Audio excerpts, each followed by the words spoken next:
दोस्तों, क्या आप जानते हैं कि लाफिंग बुद्धा या हैप्पी बुद्धा कौन थे? इनके कितने प्रकार हैं और इनकी मूर्ति घर में रखने से घर के सभी वास्तु दोष दूर होते हैं और जीवन में तरक्की और खुशहाली आती है। तो चलिए जानते हैं आज के इस वीडियो में। दोस्तों, लाफिंग बुद्धा महात्मा गौतम बुद्ध के एक जापानी शिष्य थे।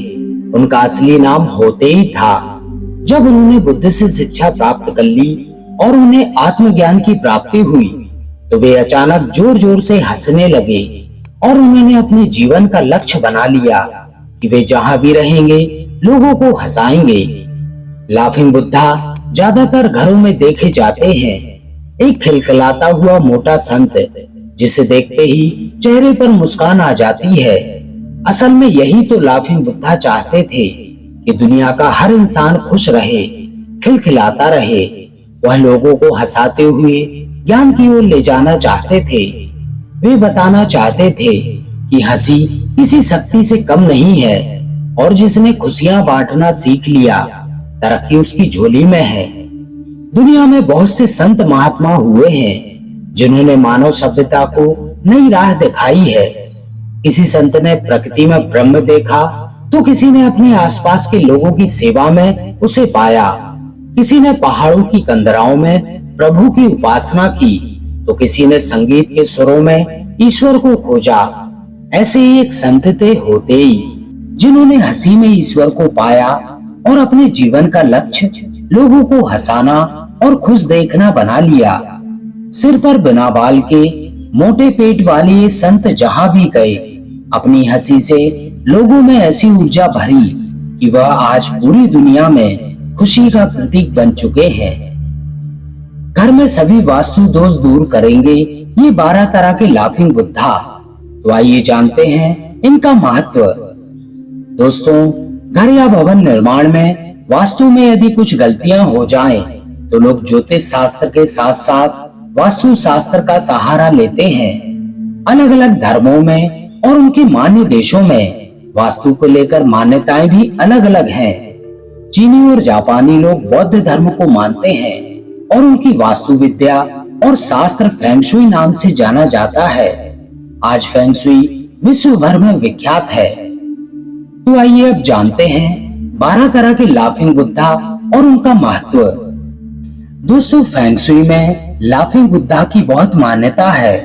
हालांकि लोग गलती करते हैं कि एक सी सूरत देखकर लाफिंग बुद्धा को एक ही समझ लेते हैं, लेकिन ऐसा नहीं है। अलग अलग मुद्राओं और गतिविधि के अनुसार लाफिंग बुद्धा 12 तरह के होते हैं। खास बात यह है कि सभी अलग अलग बुद्धा अलग अलग मान्यताओं के साथ अलग अलग मनोकामनाओं को पूरा करते हैं। वास्तु के अनुसार कौन से लाफिंग बुद्धा कहाँ रखे जाने चाहिए, चलिए जानते हैं इस वीडियो के माध्यम से। नंबर 1, अगर बिजनेस ठीक से नहीं चल रहा हो, लगातार नुकसान और पैसों की कमी का सामना करना पड़ रहा हो, तो दोनों हाथ ऊपर किए हुए लाफिंग बुद्धा की मूर्ति दुकान या ऑफिस में रखें। इससे बिजनेस बढ़ने लगेगा।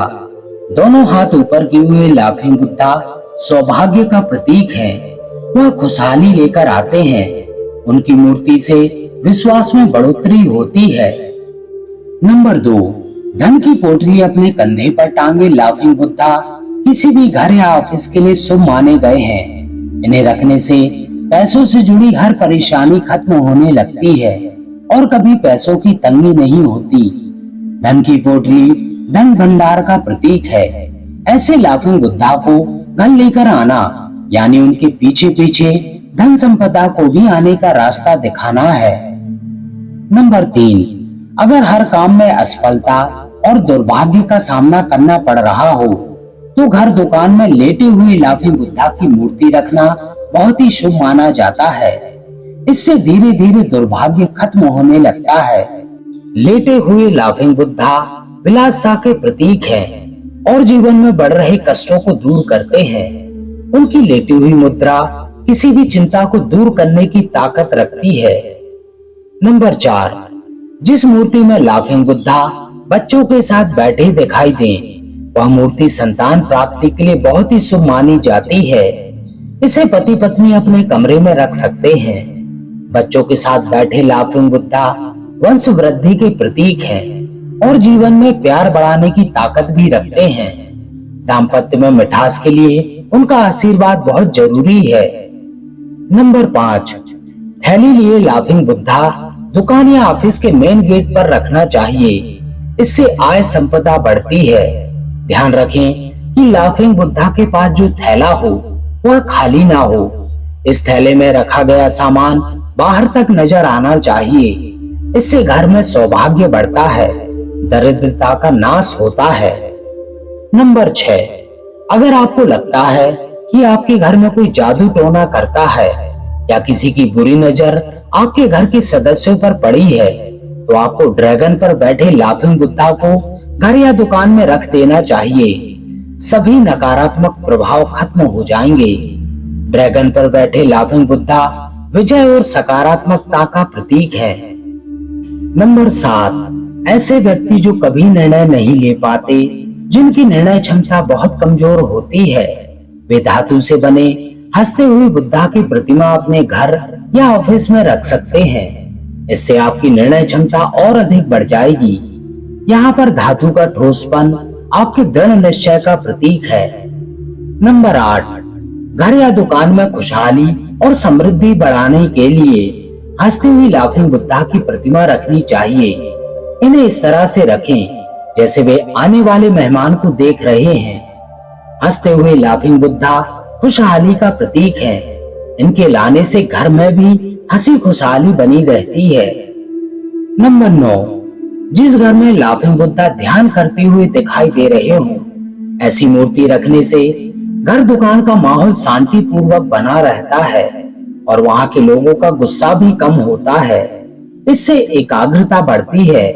अगर आपके घर में ध्यान में मशगूल लाफिंग बुद्धा है, तो आपकी विचार क्षमता भी बढ़ जाती है। नंबर 10, नाव पर बैठे लाफिंग बुद्धा को ऑफिस या घर की वर्किंग टेबल पर रखना शुभ होता है। इससे तरक्की के रास्ते खुलते हैं। ध्यान रहे, नाव कुछ इस तरह से रखी जानी चाहिए कि वो अंदर आती हुई दिखाई दे। नाव पर बैठे लाफिंग बुद्धा आपको जीवन की ऊंच नीच से लड़ने की भी क्षमता देते हैं। नंबर 11, जिस मूर्ति में लाफिंग बुद्धा एक हाथ में सोने का सिक्का और दूसरे हाथ में पंखा लिए होते हैं, वे मूर्ति घर दुकान में खुशहाली और सफलता लेकर आती है। यह लाफिंग बुद्धा लक के प्रतीक है और इन्हें किस्मत चमकाने वाले संत के रूप में भी जाना जाता है। नंबर 12, अगर घर में कोई बीमार है लेकिन बीमारी का पता नहीं चल पा रहा हो, तो हाथ में वुलू लिए लाफिंग बुद्धा को बीमार व्यक्ति के तकिए के पास रख दें। जल्दी ही जांच में बीमारी का पता चल जाएगा। वुलू एक प्रकार का चीनी फल है जो पीले रंग का होता है। तो दोस्तों, आपको हमारी आज की जानकारी कैसी लगी? अपने कमेंट के माध्यम से हमें जरूर बताएं। यदि वीडियो पसंद आया हो तो वीडियो को लाइक जरूर करें और अपने प्रियजनों में शेयर करना ना भूलें। इसके साथ ही जो भी मित्र हमारे चैनल पर नए हैं, वे चैनल को सब्सक्राइब जरूर करें और बेल आइकन प्रेस करके ऑल करें, ताकि आगे आने वाली वीडियोस की नोटिफिकेशन आपको समय पर मिलती रहे। तो दोस्तों, इस वीडियो में बस इतना ही। मिलते हैं ऐसे ही किसी अन्य ज्ञानवर्धक वीडियो में। तब तक अपना ख्याल रखें। नमो बुद्धाय।